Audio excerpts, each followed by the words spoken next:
even warmer day for many of us on Thursday. Again, still some cloud for western Scotland, perhaps a bit more for Northern Ireland. A bit of patchy rain trickling in here at times, but for most places, dry, hazy, very warm, strong sunshine. Temperatures more widely across England and Wales into the mid-20s. 29 is possible in the London area, and 23, 24 across eastern parts of Scotland. Friday we'll see the peak of the heat as the high moves east.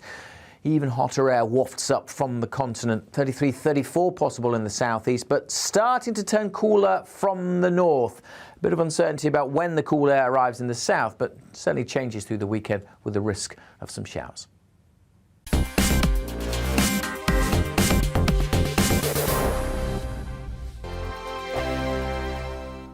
We are GB News. We're right across this great nation. On TV, on radio, on digital. Absolutely everywhere. We don't talk down to you. We embrace all voices. With honest and civilised conversation. We're not part of the establishment. We're one of you. And we're only getting started. Join us on GB News, The People's Channel. Britain's news channel. every morning from 6 o'clock, we'll wake you up with GB News Breakfast with all the stories you didn't know from the night before. So whether it's serious news, entertainment, or your own views from all over our great nation, we're here to kick off your day with a smile. The national media should be reflecting and reporting what's happening here. You will notice the northwestern accents. Whether you're with us on TV, radio, or online, every morning, it's breakfast from 6 a.m. Hope you can join us. Join us for Ministry of Offence, the comedy panel show that's just like the news, in that the left fights the right and it doesn't really seem to matter who wins. We cover the big stories. It was in fact a troop of baboons and not angry vegans. I like that. And the really important stories. Fat naked cow gets stuck in swimming pool. It's a headline in a lot of local newspapers. Yeah. We're on the same team, Nick. Yeah, but I'm just helping you. Join us for Ministry of Offence, Saturday nights, 8 o'clock on GB News. I'm Dan Wootton. Join me Monday to Thursday from 9 to 11 for the feistiest and most fun news debate on TV, where free speech reigns. I'll bring you a sharp take on the day's biggest stories, bombshell newsmaker interviews, and A-list guests. And I guarantee you, no spin, no bias, no censorship, and no reason to go to bed. That's Dan Wootton tonight, Monday to Thursdays from 9 on GB News.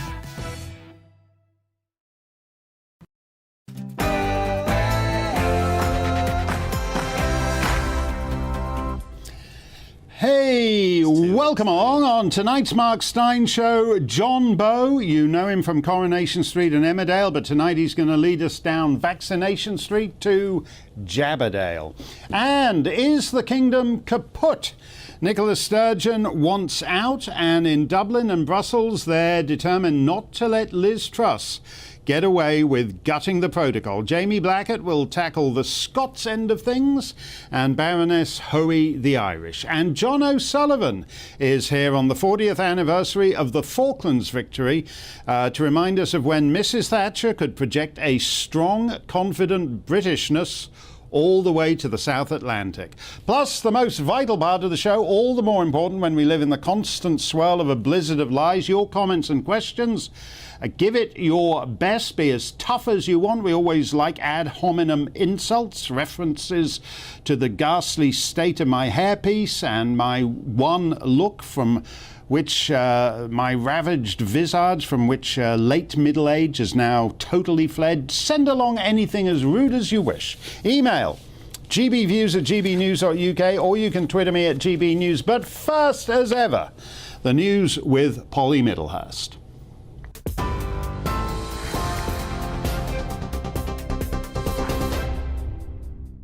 Mark, thank you. Good evening. The latest on GB News. It's been busy news night, actually, regarding the migration of asylum seekers to Rwanda.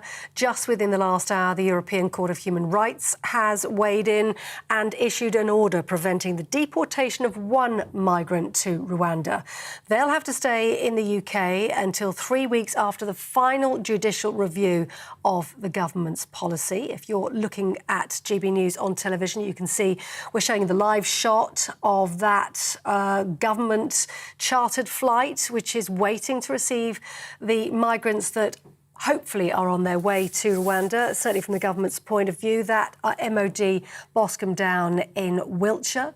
We'll be following events in Wiltshire for you and, of course, bringing you live details of what happens there should there be any progress. But the first flight, carrying, we believe, up to 7 asylum seekers, is scheduled to go ahead as planned today. We can tell you that earlier on, senior judges dismissed attempts to introduce an injunction to stop the flight.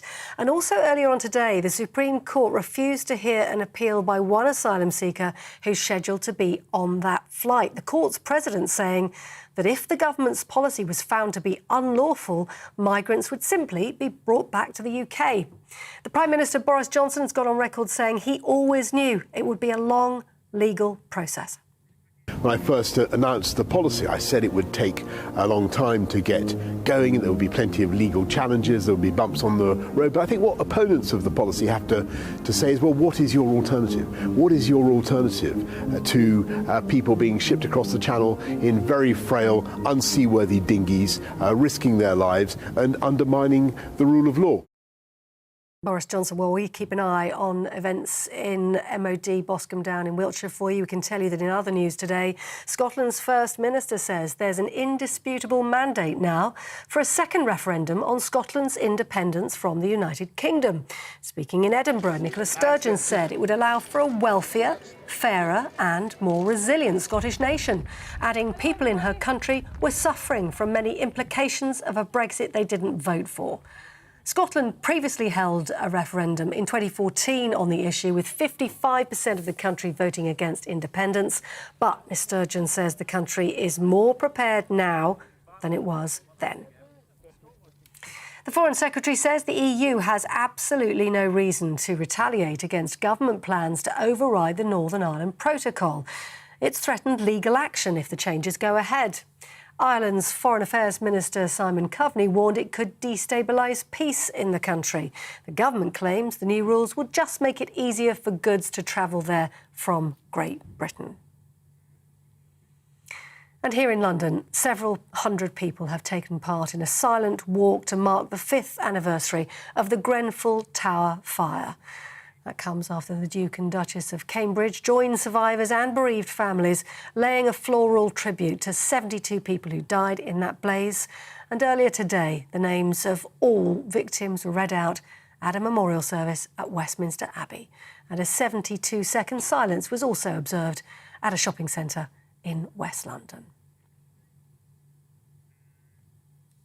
You're up to date on TV, online and on your radio via DAB+. You're with GB News, where now it's time for Mark Steyn.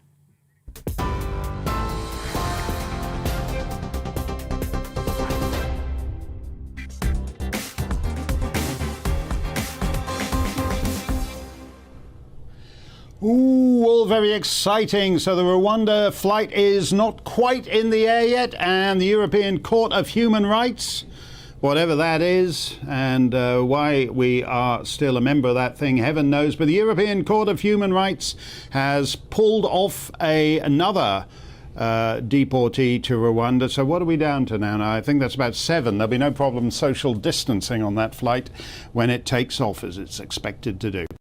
Before anything else, a couple of corrections to last night's show. Within 2 minutes, I managed to make a whole bunch of mistakes. More than I'd made in the preceding decades. I said West Yorkshire police were the constabulary that turned a blind eye to the so-called grooming gangs of Muslim men who gang-raped girls in Rotherham with impunity year in, year out. In fact, that's South Yorkshire police, South Yorkshire. West Yorkshire police are the ones with the Muslim grooming gangs in Huddersfield and Kirklees and elsewhere, and they've been sued and have settled with many of the victimised girls that they failed to protect. So it's a distinction without much of a difference, but it is important to keep the various useless Yorkshire constabularies clear in one's head. Second, I referred to the arrest by police of Paul Golding of the Britain First Party to prevent him campaigning in the Wakefield by-election. He's not, in fact, a candidate in the by-election. That would be Ashley Simon. Mr. Golding is the leader of Britain First. You might find him a bit strong meat, as I said yesterday, but I'm not at ease with the police deciding which party leaders they're going to arrest, and then once they've lost a day of campaigning that they can't get back, release them without charge. That's Banana Republic stuff, and it shouldn't be happening in Yorkshire. Oh, and one more thing. I said John Bow, as in Emmerdale and Corrie and James Bond and Priscilla, Queen of the Desert. John was going to be on the show yesterday. We had a few technical glitches, so he'll be on tonight. But I should have mentioned his postponement, and I apologise for not doing so. So my prostrations before Ofcom, for not being a sufficiently professional host. And here endeth the prostrations. Speaking of Britain First, what a quaint concept. When Boris Johnson succeeded Theresa May, he said he wanted to be known not as Prime Minister, but as Minister of the Union. That was back when he was referring to the UK's constituent nations as the awesome foursome. Since then, the foursome's been looking a little less awesome. One of them got annexed by the European Union. We'll talk about that with Kate Hoey in just a moment. Now another has decided to hold an independence referendum next year. You know, the UK, Britain, whatever you want to call it, has a reputation as a generally stable polity compared to, say, Poland, but it has had significant adjustments of its borders in 1922, in 1801, in 1707, so we're kind of due for one about now. I did a throwaway gag a couple of weeks back that the only country that would vote overwhelmingly to secede from the United Kingdom is England, and we discussed it rather more seriously with Peter Hitchens and Neil Oliver. But are Nicola Sturgeon and John Swinney really going to be the Eamon de Valera and Michael Collins of Scotland? Well, here's Scotland's First Minister today giving it the full Braveheart. So at this critical juncture, we face a fundamental question. Do we stay tied to a UK economic model that consigns us to relatively poor economic and social outcomes, which are likely to get worse, not better, outside the European Union? Or do we instead lift our eyes with hope and optimism and take inspiration from comparable countries across Europe? Comparable neighbouring countries with different characteristics, countries that in many cases lack the abundance of resources that Scotland is blessed with, but all of them independent and, as we show today, wealthier and fairer than the UK. Today's paper, and those that will follow in the weeks and months to come, is about substance. That is what really matters. The strength of the substantive case will determine the decision people reach when the choice is offered.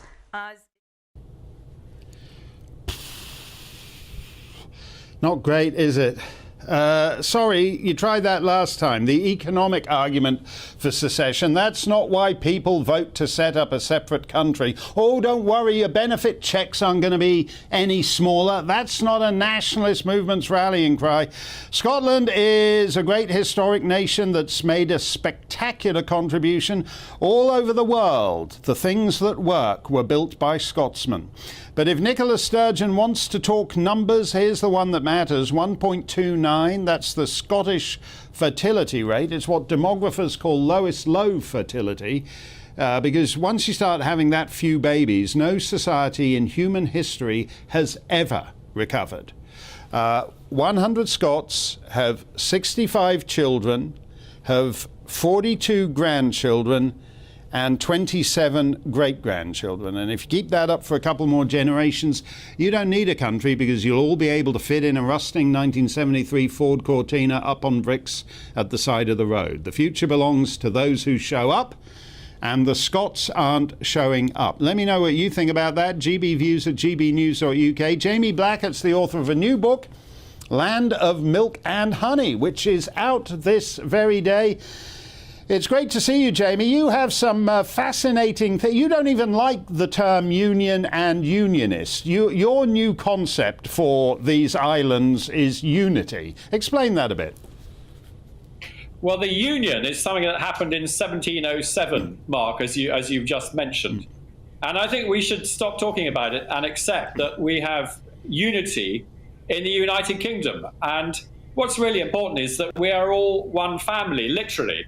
Almost everybody in Scotland, including Nicola Sturgeon, has relations in England now after 2 centuries of intermarrying and moving around the UK. In 1707, the Aliens Act was repealed at the time of the Act of Union to allow Scots to settle south of the border if they wanted to work in England and move back again, as has been happening for the last 2 centuries, when young people go and seek their fortunes in England and then retire back to Scotland in middle age. So you're right, the fertility rate in Scotland is probably very low, partly for that reason. And it's why it would make absolutely no sense to put a border across from Gretna to Berwick and for us to have to show our passports. And this is now Muck Groundhog Day again, Muck Groundhog Day. The never-endum is continuing. Nicola Sturgeon relies on 31% of the Scottish population, adult population, to vote for her each time. The only reason she gets in is that the opposition is split 3 ways, and she has to keep that core vote happy, to keep the grudge and grievance going by going to Westminster every few years to ask for a referendum and then being knocked back again. And that's what this is all about. And it needs to be sorted out because in Scotland we now have the Ulsterisation of Scotland. I know you've got Kate Hoey on in a minute. I'm sure she will recognise what is going on. The SNP are getting closer and closer to their sister party in Sinn Féin. And you're right, when you talk about De Valera and Collins, Nicola Sturgeon is increasingly thinking along those lines, and it needs to be stopped. And the way to stop it, as I've said in my book, which you kindly plugged just now, plugging again, Land of Milk and Honey, is a Clarity Act. Westminster needs to pass the Clarity Act, as they did in Canada, and put a stop to this never-endum. Well, let me talk about that Clarity Act, because I don't want to drive everyone to switch over to other channels with the Canadian government's Clarity Act, but I'm very familiar with that because of the same situation in Quebec. They called it the never-endum. I mean, basically, one side is allowed to hold as many referenda as it wants until they get the right result, and then that's it. That's when the referenda ends, because you become an independent country. And the Canadian thing was designed to say, no, wait a minute. Everybody else in the existing country has a say in this. And if if Canada's divisible, then so is Quebec. Likewise, if the UK is divisible, then so is Scotland. And you're not going to take the whole of the ancient kingdom of Scotland with you. Most of the islands are going to vote to remain in the UK. And just like other islands, there's no reason why they shouldn't stay in the UK. Yeah, that's exactly right. So, we've introduced the idea of this indie postcode lottery. It would make no sense for Scotland to go independent, to separate from the UK, because it would just implode. There is no way that the south of Scotland would be happy to go with under the control of the central belt, effectively, into a separated state. Shetland and Orkney certainly wouldn't. And so Skexit would suddenly spawn a whole lot of other exits as well. Shexit and Borxit, for example, the borders. And I think, the important thing about these referendums is that they should really enshrine the settled will of the people.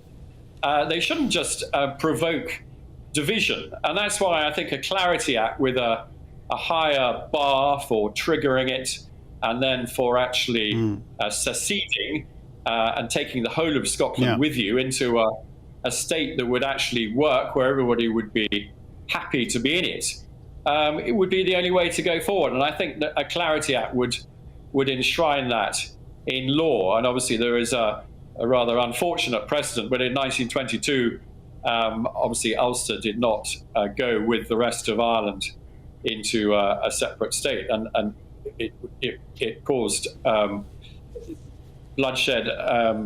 It would have caused bloodshed whatever happened, I think, unfortunately. But it was clearly not going to work. Ulster would not have gone happily into an Irish republic, and nor would parts of Scotland, and that needs to be recognised.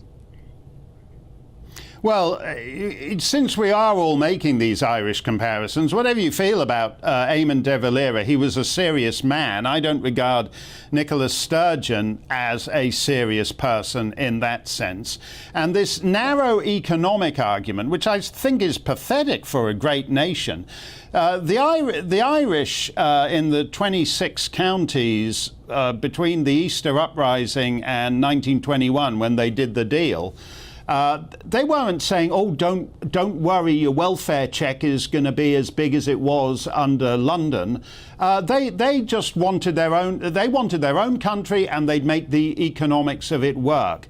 She's got nothing like that wind at her back, has she? No, not at all. And the case that they make is the emotional case they make is not based on a love of Scotland. It's based on a hatred of the English and a completely false narrative of Scotland being a sort of colony of England, which we never have been. The Act of Union was a union of two equal partners under actually a Scottish queen, who was the queen of the whole of the United Kingdom, who was pushing it quite hard. The problem now in Scotland, we've had nearly 2 decades now of our young people receiving a sort of Braveheart education. The history of the Union is not taught objectively or properly, and this Sturgeon makes the emotional case based on a completely false history as well as a false prospectus, and the economic case, of course, is based on a big lie. Big lie theory is the bigger the lie, the more believable it is, and the big lie is that Scotland subsidises England, which I think we did for a very, very short time at the peak of North Sea oil in the 1970s, but we certainly don't now. But at the time of the election, that's never going to go. No. Thank you for that, Jamie, and congratulations on the book. It's called Land of Milk and Honey. It's out today. It's got some very interesting notions about Britishness in it. From the soon-to-be reborn Kingdom of Scotland to the Kingdom of Ireland, such as it is. Yesterday, Liz Truss unilaterally amended the Northern Ireland Protocol, which sent Dublin into paroxysms of contempt, mostly over Ms Truss's inability to wrap her tongue around the exoticisms of Gaelic pronunciation. From the Irish Independent, Liz Truss mocked over mispronunciation of Taoiseach as T-sock. It's true, that's how she says it.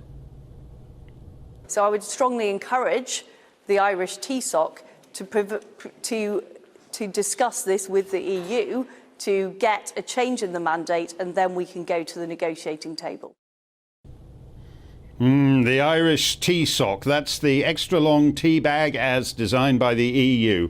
If you order a pot of Darjeeling at Bewley's in Grafton Street, that's what they bring it you in, the Irish Taoiseach. President Trump could get the sh sound in there, but he misaccented it. He referred to Leo Varadkar as the Taoiseach. Taoiseach. Gesundheit.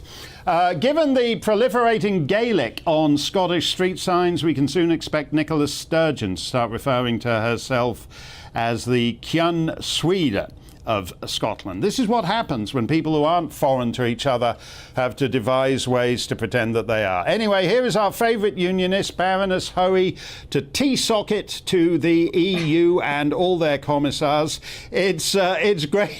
I think she's got some stones in her tea sock. She plays dirty on this stuff. Anyway, it's great to see you as always, Kate. What do you make of what Liz Truss actually decided to do?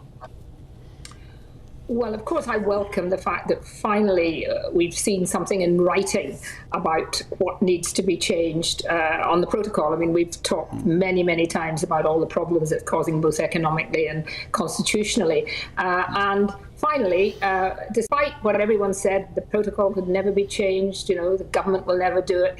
She did produce a bill that actually, if it is completely put through, there's some changes, some detail that needs to be looked at, and the speed that we need to get it through, then it certainly would put back Northern Ireland into being an integral part of the United Kingdom. So I welcome it very much that she's moved on that, and I think the fact, I suppose I shouldn't feel like this, but the fact that it's so enraged the Irish government and the European Union in particular. And Sefcovic has come out with, you know, all sorts of things about how it cannot be renegotiated.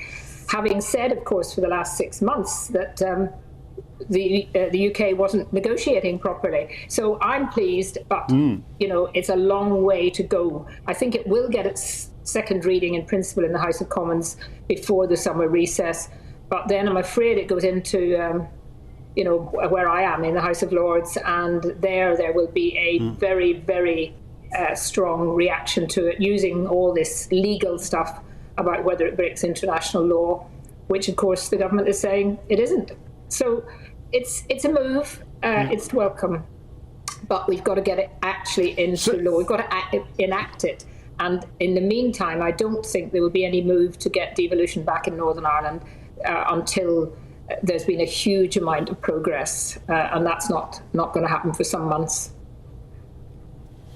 I was listening to the what Liz Truss calls the tea sock in Dublin yesterday, and he was, what was odd to me, he was talking about the people of Northern Ireland, loyalist and Republican, as if they were his people now.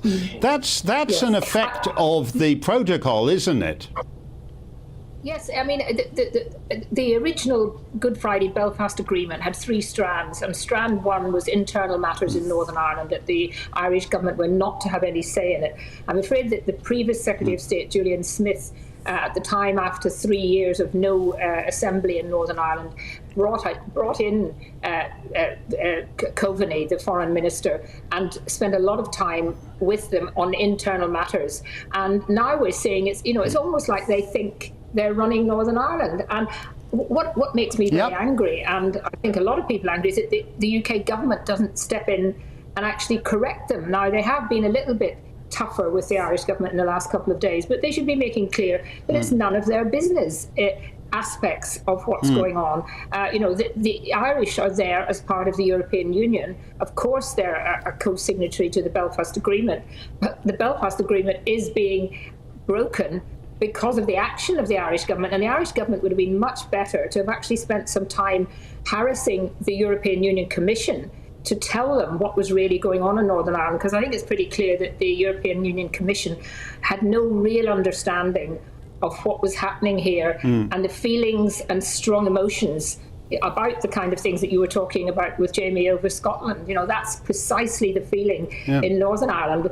And of course, in Northern Ireland, it's not that there's a campaign to make Northern Ireland independent, like in Scotland. There's a campaign to put us in with another country, the Republic of Ireland.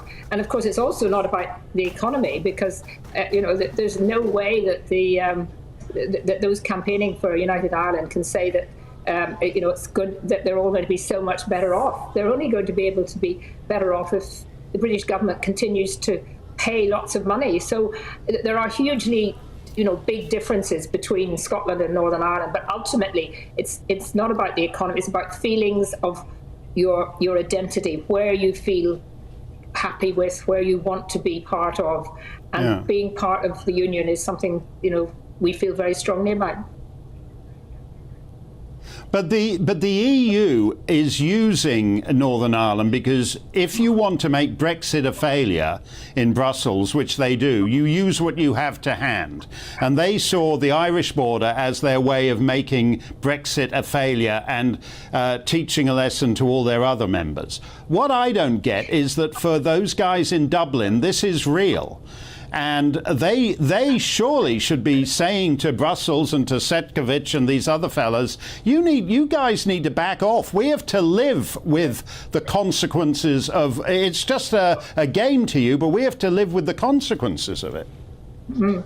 No, absolutely right. And of course, if there is a trade war, which they're suggesting could happen, then ultimately the Republic of Ireland is going to suffer from that, because the EU will insist on some kind of checks, and those, if they're not going to be happening in the Irish Sea, because we don't want to divide our country, the United Kingdom, then they're going to have to do something. So it's in their interest to be a lot more reasonable. But I'm afraid that hasn't happened up until now. And I think maybe, what's behind Liz Truss's view on what she's doing is that this does send, I hope, a very clear signal to the European Union and to the Irish government that, we mean this, that we're actually going to deliver on it.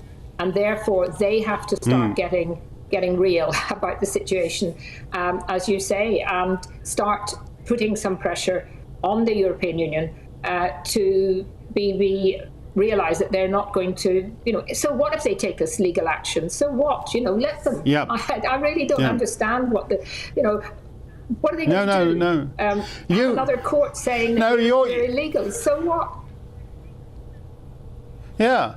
No, you're absolutely right, Kate. We mean this. Your words, we mean this. It's all about credibility on these things. And I don't want to go all Stalinist, but how many divisions has the EU got when it comes to it? Thank you very much, Kate Hoey. It's always great to see you. Your reaction up next, GBViews at gbnews.com. Plus, after an illustrious career on Corrie, Emmerdale, James Bond, Prime Suspect, John Bowe is reduced to the Mark Steyn Show, because this is one of the few places on TV he can talk about what's on his mind these days. Coming right up, don't go anywhere.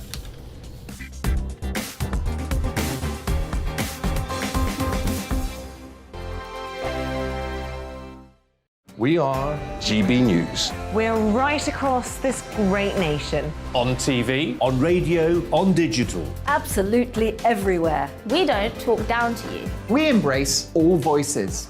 With honest and civilised conversation. We're not part of the establishment. We're one of you. And we're only getting started. Join us on GB News, The People's Channel. Britain's news channel. Every morning from 6 o'clock, we'll wake you up with GB News Breakfast with all the stories you didn't know from the night before. So whether it's serious news, entertainment, or your own views from all over our great nation, we're here to kick off your day with a smile. The national media should be reflecting and reporting what's happening here. You will notice the northwestern accents. Whether you're with us on TV, radio, or online, every morning, it's breakfast from 6 a.m. Hope you can join us. Join us for Ministry of Defence, the comedy panel show that's just like the news, in that the left fights the right and it doesn't really seem to matter who wins. We cover the big stories. It was in fact a troop of baboons and not angry vegans. I like that. And the really important stories. Fat naked cow gets stuck in swimming pool. It's a headline in a lot of local newspapers. Yeah. We're on the same team, Nick. Yeah, but I'm just helping you. Join us for Ministry of Defence, Saturday nights, 8 o'clock on GB News. I'm Dan Wootton. Join me Monday to Thursday from 9 to 11 for the feistiest and most fun news debate on TV, where free speech reigns. I'll bring you a sharp take on the day's biggest stories, bombshell newsmaker interviews, and A-list guests. And I guarantee you, no spin, no bias, no censorship, and no reason to go to bed. That's Dan Wootton tonight, Monday to Thursdays from 9 on GB News.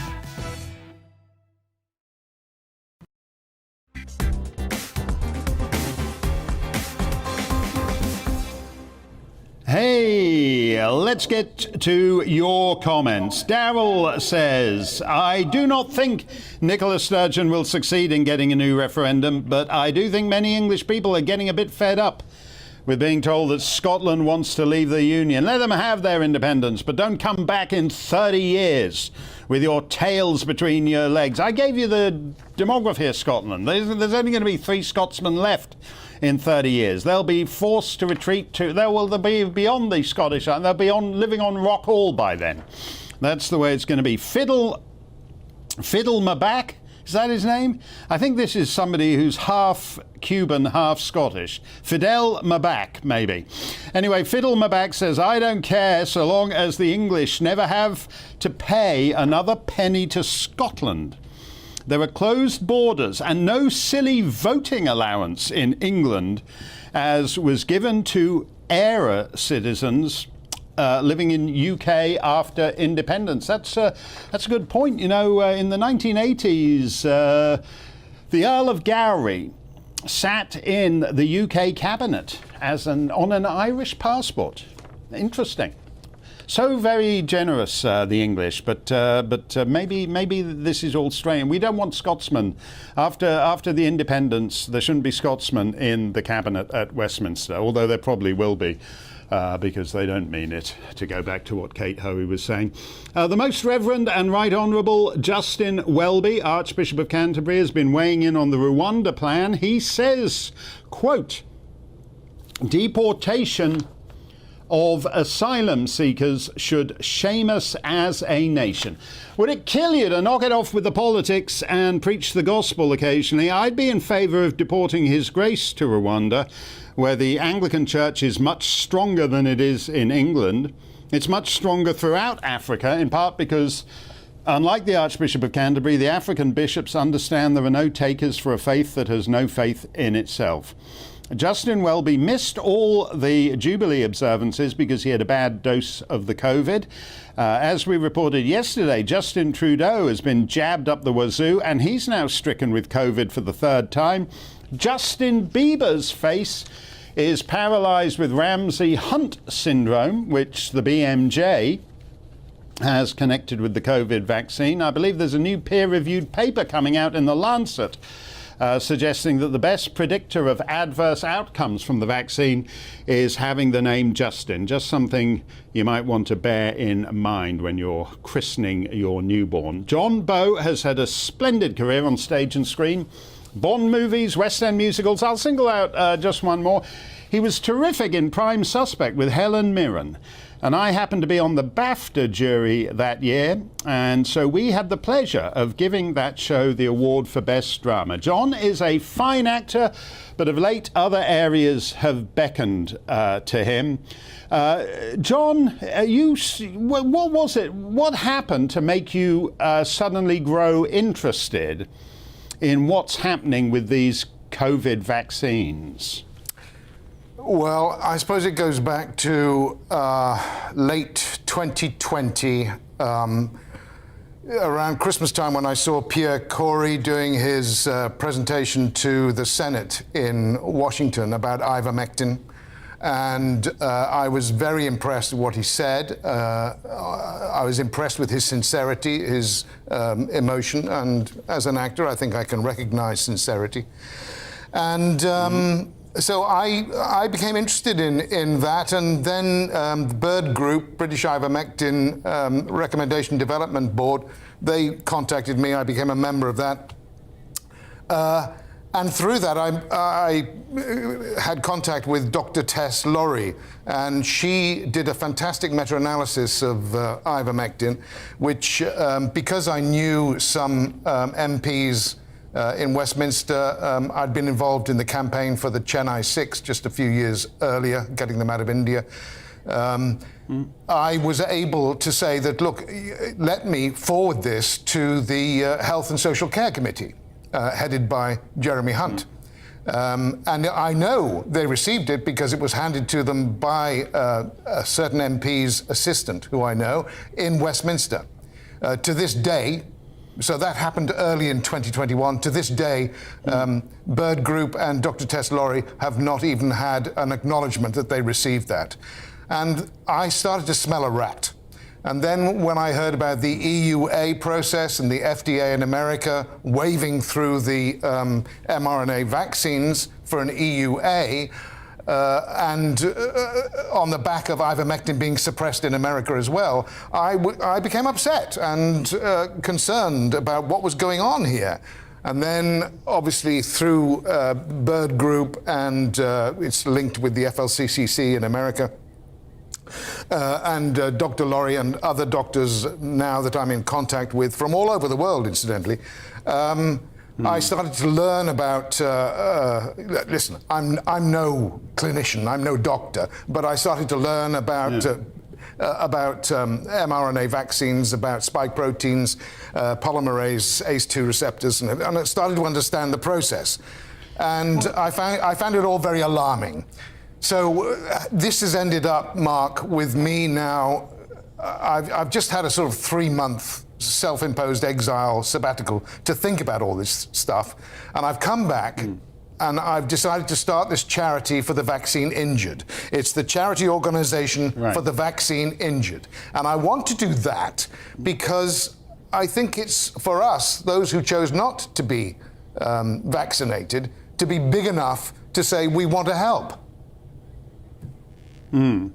Well, when you made that decision, what was the reaction of your fellow members of the thespian fraternity? Because actors and actresses have been, on both sides of the Atlantic, have been some of the biggest propagandists for the official COVID narrative, lockdown, vaccines, just suck it up and take it. This is the official version, you can't counter it. So what's the reaction of your fellow actors and actresses on this?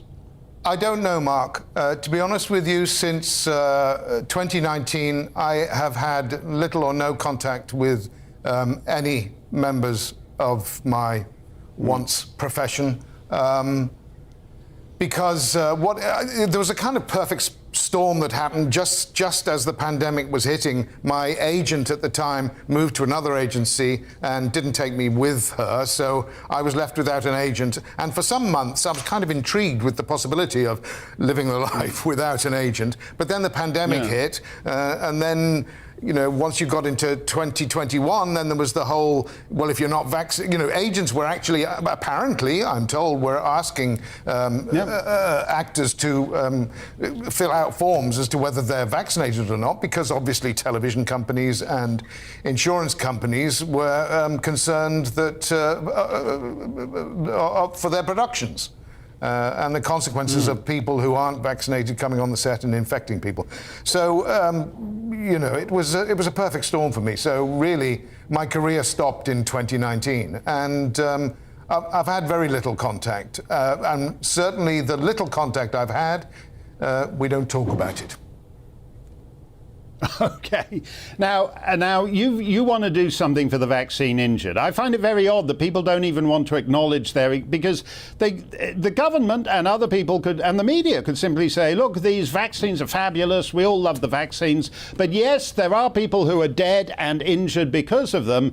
So we're going to give them 120,000 quid apiece. Yet they have not given a single award to any of the vaccine injured or vaccine bereaved. It's almost as if they don't want to acknowledge that death or injury is actually a possibility here. Well, there are frightening consequences, not just for the government, but perhaps for civil order if the truth were to emerge.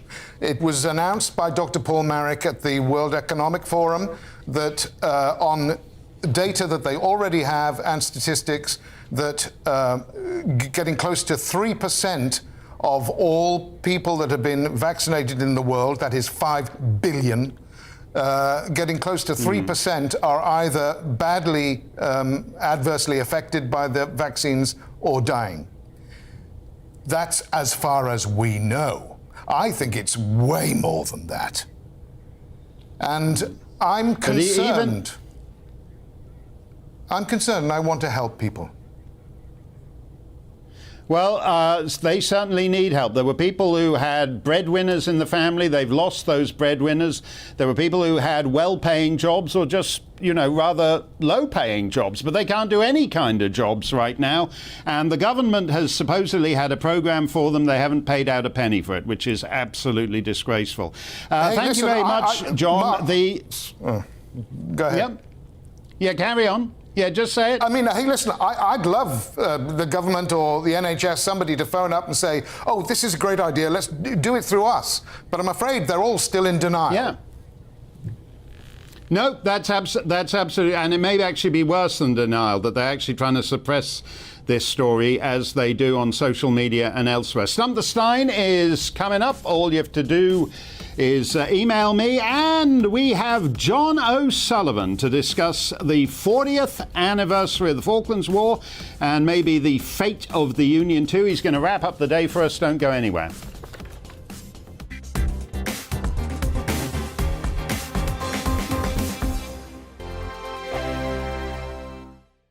We are GB News. We're right across this great nation. On TV, on radio, on digital. Absolutely everywhere. We don't talk down to you. We embrace all voices.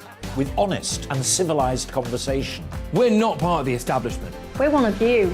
And we're only getting started. Join us on GB News, The People's Channel. Britain's news channel. Every morning from 6 o'clock, we'll wake you up with GB News Breakfast with all the stories you didn't know from the night before. So whether it's serious news, entertainment, or your own views from all over our great nation, we're here to kick off your day with a smile. And the national media should be reflecting and reporting what's happening here. You will notice the northwestern accents. Whether you're with us on TV, radio, or online, every morning, it's breakfast from 6 a.m. Hope you can join us. Join us for Ministry of Defence, the comedy panel show that's just like the news, in that the left fights the right and it doesn't really seem to matter who wins. We cover the big stories. It was in fact a troop of baboons and not angry vegans. I like that. And the really important stories. Fat naked cow gets stuck in swimming pool. It's a headline in a lot of local newspapers. Yeah. We're on the same team, Nick. Yeah, but I'm just helping you. Join us for Ministry of Defence, Saturday nights, 8 o'clock on GB News.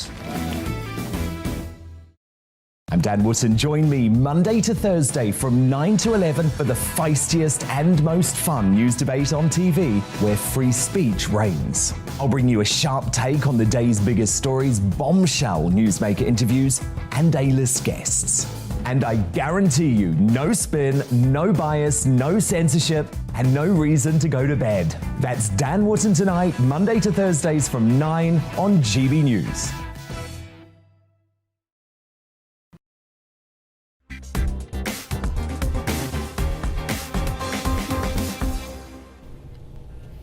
We marked the anniversary of the start of the Falklands War 3 months back, so we ought to mark the 40th anniversary of victory. June 14th, 1982. It wasn't like these wars we have in the 21st century. It was an old-school war. We won, they lost, the end. My favourite moment was not the liberation of Port Stanley, but an earlier victory on South Georgia. Here are the Defence Secretary, John Nott, and Mrs. Thatcher at the absolute top of her game. Our forces were landed by helicopter and were supported by a number of warships, together with a Royal Fleet Auxiliary. During the first phase of this operation, our own helicopters engaged the Argentine submarine Santa Fe off South Georgia. This submarine was detected at first light and was engaged because it posed a threat to our men and to the British warships launching the landing. So far, no British casualties have been reported. At present, we have no information on the Argentine casualty position. The commander of the operation has sent the following message. Be pleased to inform Her Majesty that the White Ensign flies alongside the Union Jack in South Georgia. God save the Queen. What happens next, Mr. Nott? Thank you very much. What's your reaction, Rejoice at that news and congratulate our forces and the Marines. Are we going Good to night, declare war on gentlemen. Argentina, Mrs. Thatcher? Fabulous stuff. Just rejoice, rejoice. And 40 years on, we should. John O'Sullivan was Mrs. Thatcher's speechwriter for many years, and he now heads the Danube Institute in Budapest. John, you didn't need to write "Just Rejoice" for Mrs. T on that occasion, did you? You didn't need to write for Mrs. Thatcher at all. She was very good off the cuff answering questions, and that's because she had a kind of ready. She thought about everything, and she knew what she thought, and she didn't need people to tell her. But that particular moment, of course, caused a lot of controversy at the time, because people said she was rejoicing in the defeat of the enemies, the death of people. In fact, she was rejoicing that the safety of our troops.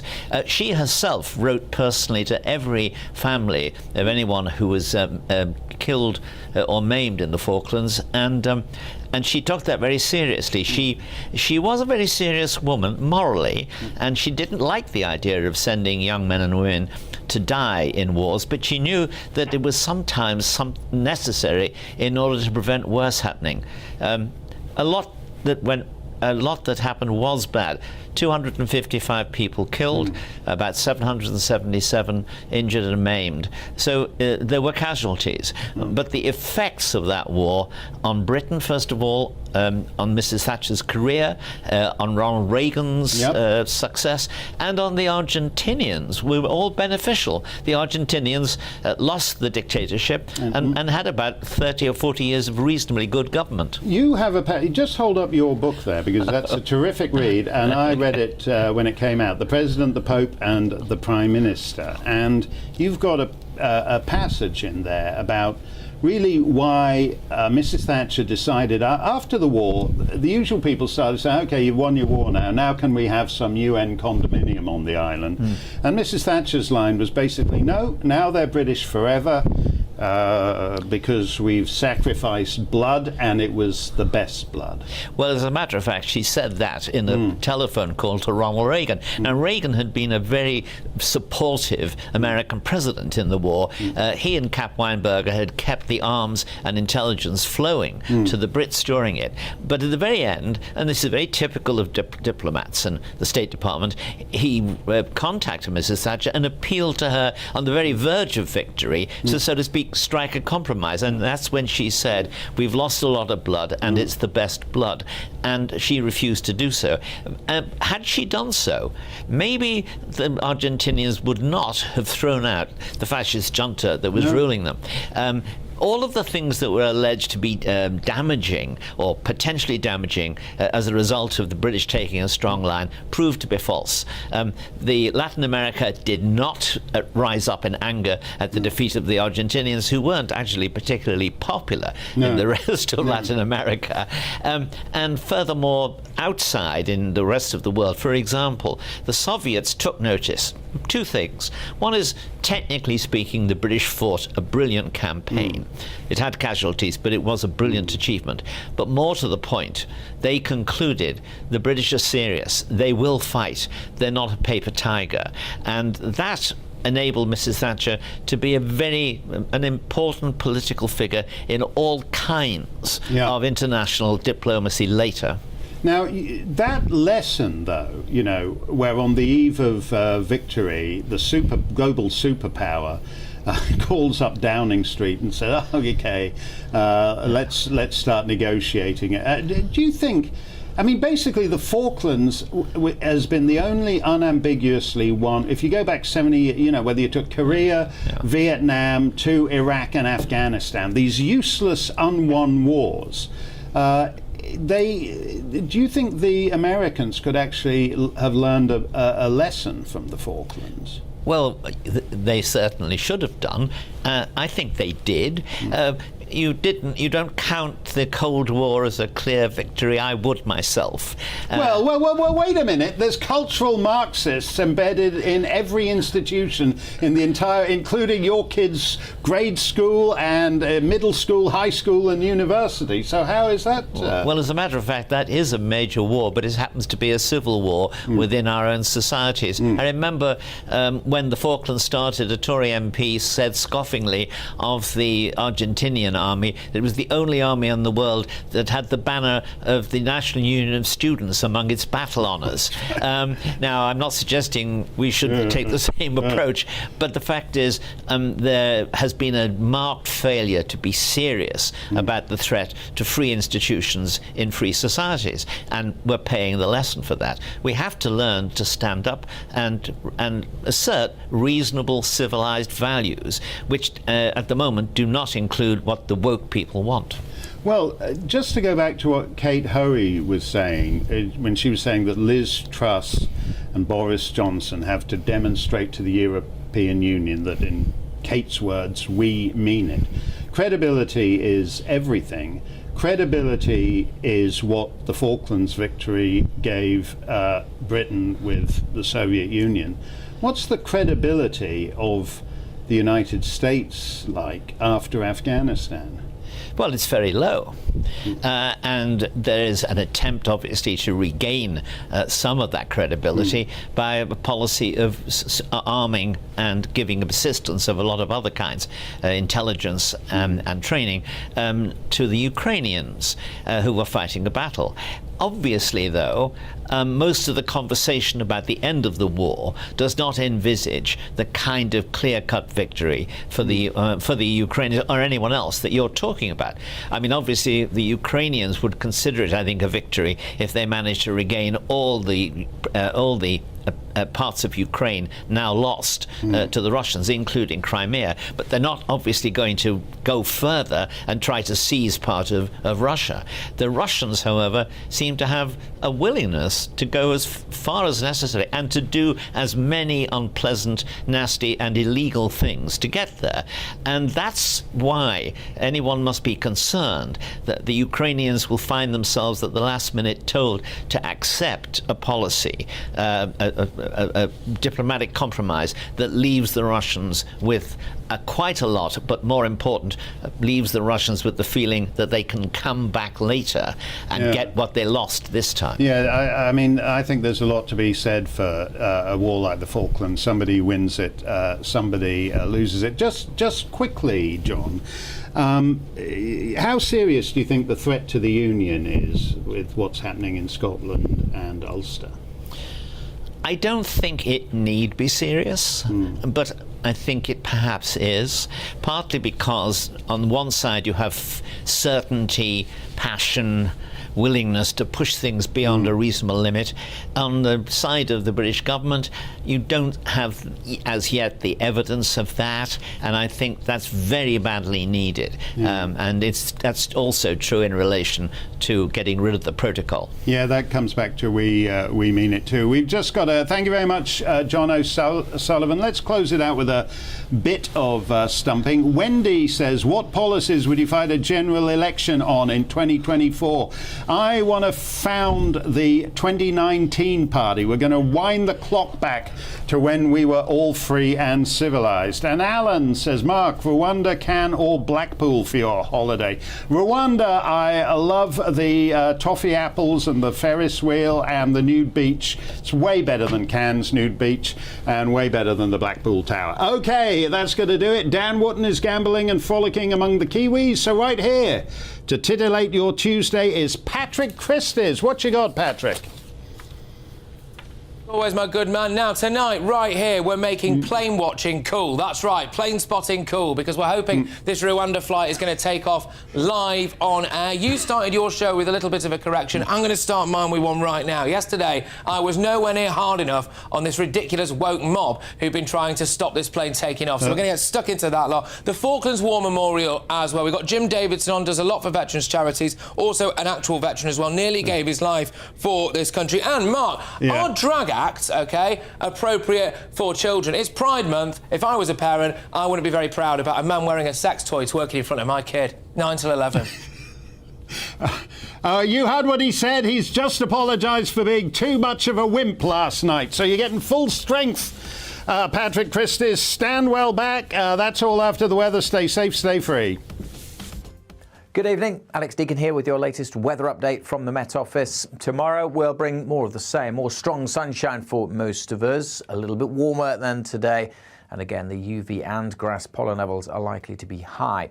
It's not going to be dry and sunny everywhere. However, we've still got some rain across the northwest. That'll continue on and off overnight across the Highlands, the Northern Isles and the Western Isles. But elsewhere, we will keep largely clear skies. Rural spots could drop down to single figures, but mostly we're looking at 10 or 11 to start Wednesday. And we'll start with plenty of sunshine for England and Wales, and many will stay that way throughout. A bit more cloud again for the west coast of Scotland. Rain at times over the Western Isles and spreading into the Highlands. We may even see 1 or 2 showers for Northern Ireland, but few and far between here. Most of Northern Ireland, southern and eastern Scotland, brighter and warmer than today, and certainly further south in the sunshine. Temperatures ticking up by a few degrees. 28 is possible in the London area. As always, coasts will be a little bit cooler where we see some sea breezes developing. A balmy evening to come then through Wednesday evening, staying fine and dry for the vast majority. Just a threat of 1 or 2 showers for Northern Ireland and southwest Scotland. Certainly we'll keep some outbreaks of rain going in the far northwest, but otherwise a dry and fine start to what will be an even warmer day for many of us on Thursday. Again, still some cloud for western Scotland, perhaps a bit more for Northern Ireland. A bit of patchy rain trickling in here.